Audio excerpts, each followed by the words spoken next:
Mirë se erdhe në botën ku askush nuk është i pafajshëm. Sekrete shqiptare, vendi ku rrëfimet më të thella, më të ndaluara dhe më të pathëna të shqiptarëve marrin zë. Na bëni subscribe për histori të ndryshme.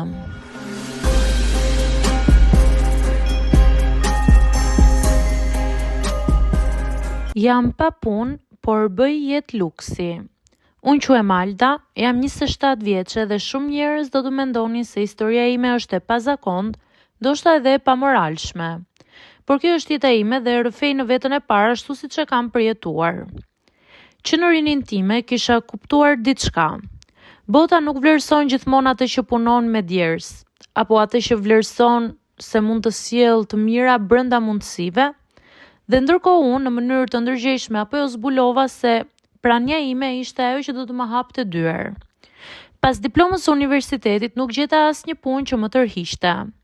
Aplikimet që dërgoja ktheheshin me heshtje ose refuzim të butë. Por unë nuk u shqetësova shumë.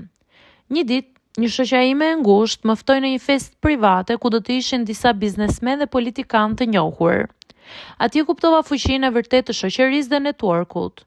Nuk ishte nevoja të punoja, të përpiqesha apo të luftoja për një vend. Bastionet e pushtetit u hapën vetëm sepse unë isha aty dhe sigurisht isha e bukur.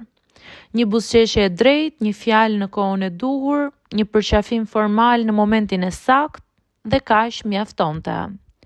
Gjatë viteve unë mësova të lexoj njerëzit, kush kërkonte miqësi, kush respekt, kush vetëm të përfitonte. Ndonjëherë ndjeja faj sepse e dija që shumë prej tyre nuk e donin vërtet personin tim, por shtysën që unë ofroja për të arritur objektivat e tyre. Por kjo ishte pjesa e lojës, një lojë që unë e kontrolloja me shumë kujdes. Jetesa ime ishte luks, makina të shtrenjta që nuk i kisha bler unë, udhëtime jashtë shtetit që nuk i kisha planifikuar, restorante të shtrenjta ku çdo kush shihte fytyrat e shquara, por pas dritës së reflektorëve kishte shumë boshllëk. Nuk kisha arritur të zhvilloja karrierë, nuk kisha të ardhurat e mia, dhe shpesh ndihesha e varur emocionalisht nga njerëzit që më rrethonin. Një nga momentet më të vështira ishte kur një ditë duke pirë kafe me një nga bosat më të njohur të qytetit, kuptova se ai nuk më shihte mua, por shtysën që unë ofroja për të ndjerë pushtetin e tij të zgjeruar. Në atë çast, një ndjesi boshllëku më pushtoi trupin. E kuptova që pas jetës luksoze fshihej një realitet i thjeshtë. Unë nuk isha më shumë se sa një ikon, një imazh, një objekt që shërbente për të tjerët. Por ndonse kjo më lëndonte, unë vazhdoja. Vazhdova sepse mundësitë që hapeshin për mua ishin reale. Një ftesë, një takim, një udhëtim dhe gjitha këto nuk i kisha merituar me punë, por vetëm me praninë time, me perceptimin që krijoja tek të tjerët. Tani duke reflektuar e kuptoj që kjo jetë luksi kishte një çmim.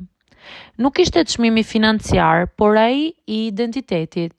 Ndonjëherë ndjeja se po humbisja veten, po bëhesha një iluzion për njerëzit që më rrethonin.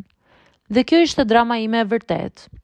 Në fund, historia ime nuk është thjesht një tregim për luksin, është tregim për fuqinë e perceptimit, për boshllëkun që fshihet pas imazhit dhe për mënyrën se si vendosin vlerat tona në botën e njerëzve të fuqishëm. Unë jam Alda, pa punë, por bëj një jetë luksi, dhe çdo ditë më mëson se ndonjëherë ajo që duket e jashtme nuk ka asnjë lidhje me atë që ndjejmë brenda.